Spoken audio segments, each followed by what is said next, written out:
बाहरी जीवन हो चाहे भीतरी जीवन हो, आंतरिक यात्रा हो चाहे बाहर की यात्रा हो, संसार की यात्रा हो, जोरबा की यात्रा हो या बुद्धा की यात्रा हो, दोनों में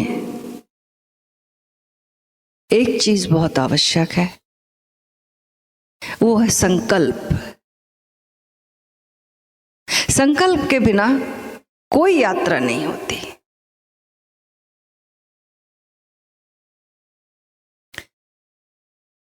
तो कैसे ये संकल्प हमारे जीवन में आए, कैसे हम संकल्पवान बने? तो अभी पिछले दिनों हमने नाभि केंद्रित साधना की, कैसे हमारी ऊर्जा मस्तिष्क में जो रहती है, उलझी हुई रहती है, वो कैसे उतरे, हृदय पर आए, और हृदय से कैसे नाभि पर आए, जीवन के केंद्र पर।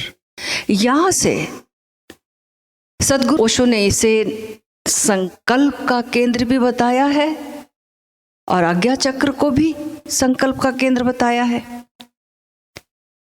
तो जब कोई संकल्प हमें करना है तो उसके लिए, मान लो हमने किसी चीज का संकल्प लिया, तो पहले तो निर्णय होगा, डिसीजन होगा। तो डिसीजन जो होगा वो हमारी आज्ञा चक्र से होगा। यहां फ्लक्चुएशन, अगर हमारी यहां पर सघन ऊर्जा नहीं है, हमारा यहाँ बैलेंस नहीं है, ये चक्र हमारा बहुत मद्दा है, एक्टिव नहीं है, तो हम इधर और में भटकते रहेंगे। ये करूं या वो करूं, ये करूं या वो करूं, तो संकल्प कैसे आएगा? किरकेगार्ड एक हुए हैं, वो इधर और ही उनका नाम हो गया। समझो कि वो हर चौरास्ते पे खड़े हो जाए और कहते थे मैं इधर जाऊं या उधर जाऊं, दाएं जाऊं बाएं जाऊं। और ऐसा ही उन्होंने जीवन में किया, ऐसा ही उन्होंने जीवन में किया। उनका जीवन जो है, एक बार प्रेम हो गया, और बहुत बड़े फिलोसोफर थे, उन्होंने बड़ी खोज की कि शादी करूं या ना करूं, तो शादी के फायदे गिना देख लें और शादी के नुकसान देख लें।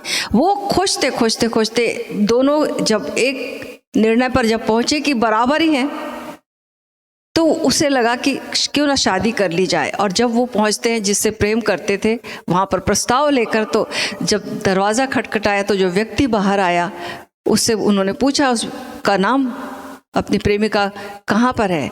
तो उसने बुलाया, उसकी प्रेमिका जब आई तो वो वृद्धावस्था आ चुकी थी। तो उसने पूछा ये तो मेरी प्रेमिका कहाँ? तो उसने बताया कि मैं हूं। ये स्थिति हो गई। जब शादी करने गया तो उसके वृद्धावस्था आ गई, समय ही निकल गया। जब तक डिसीजन हुआ तब तक समय ही निकल गया। इतना इधर और में जिया। इतना हमारे जीवन में सफल व्यक्ति और असफल व्यक्ति में यही तो फर्क है। सफल व्यक्ति यानी जब जीवन में अवसर आता तो वो उस पर चढ़ जाता है, उस ट्रेन पर सवार हो जाता है, और जो असफल है वो सोचता है कि चढ़ूं ना चढ़ूं, चढ़ूं ना चढ़ूं।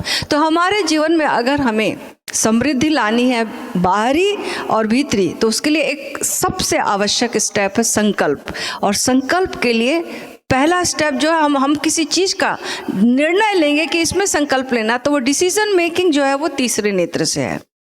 आज्ञा चक्र हमारे जीवन में एक कमांड आ जाता है, एक निर्णयात्मक एक शक्ति आ जाती है, फिर हमारे को कंफ्यूजन नहीं रहता। अब ये जब निर्णय की शक्ति आ गई तो अब उस पर चलने के लिए जो है थोड़ा हिम्मत, साहस चाहिए। वो साहस नाभि से आता है, अभय साहस जो है वो नाभि से आता है। तो हमें हमारे जीवन में अगर संकल्प की साधना करनी तो हमें दोनों केंद्र विकसित करने होंगे, नाभि चक्र भी अपना और संकल्प का केंद्र भी। ये दोनों जब विकसित होंगे तभी हम एक संकल्पवान व्यक्ति की तरह बाहर की यात्रा कर सकते और भीतर की यात्रा कर सकते। संकल्प की इतनी महिमा है। एक बार प्रयोग किया गया अमेरिका में, एक बच्चों की क्लास थी, उस पर एक मनोवैज्ञानिक ने सोचा कि एक प्रयोग करना था उसे। वो प्रयोग था, उन बच्चों को क्लासरूम में कैमरे लगे हुए थे, बच्चों को नहीं मालूम था, और बच्चों से कहा गया कि आप सबको ये टॉफी दी जाती है, और टॉफी बहुत ही बच्चों की पसंद की थी। वो टॉफी दी जाती है और ये कहा गया, ये रिक्वेस्ट की गई कि आप लोग इस टॉफी को तब खाएंगे जब हम आज्ञा देंगे आपको। जब हम कहेंगे कि अब आप टॉफी खाइए, तब आप टॉफी खाइएगा, उसके पहले नहीं। बच्चों को बांटकर सब टीचर चले गए, सब चले गए, क्लासरूम में कोई नहीं है दिखाई दे रहा, खाली बच्चे थे। तो कुछ जो बच्चे थे, जैसे ही वो लोग बाहर निकले, बच्चों ने जल्दी रैपर खोला और खाली टॉफी। कुछ बच्चे थे जो थोड़ी देर वेट किए और उनसे नहीं रहा गया और उन्होंने टॉफी खा ली। कुछ बच्चे थे जिनके हाथ में टॉफी बची हुई थी, जब टीचर लौट के आए तो उन्होंने कहा, तब उन्होंने टॉफी खाई। इन सब का रिकॉर्ड हो गया था कैमरे में। अब जो है इस रिसर्च का परिणाम, समय गुजर गया, बात आई गई हो गई, संकल्प पर यह रिसर्च था, बात आई गई हो गई। 20 साल बाद उसे याद आया, उसकी बेटी भी उस क्लास में पढ़ती थी। तो 20 साल बाद जब याद आया उसे, तो उसने कहा कि तुम्हें बेटा वो याद है हमने जो प्रयोग किया था, तो क्या तुम उन बच्चों को ट्रेस आउट कर सकते हो? वो बोली बिल्कुल कर सकती हूँ। और उसने आजकल तो सोशल मीडिया का ज़माना है, उसने आसानी से सब बच्चों को ट्रेस आउट कर लिया और फिर पता लगाया वे बच्चे क्या क्या करते हैं। तो पाया गया जो बच्चे तुरंत टॉफी खा लिए थे, जिनका बिल्कुल संकल्प नहीं था, वो उनका जीवन जो था बिल्कुल अस्त व्यस्त था।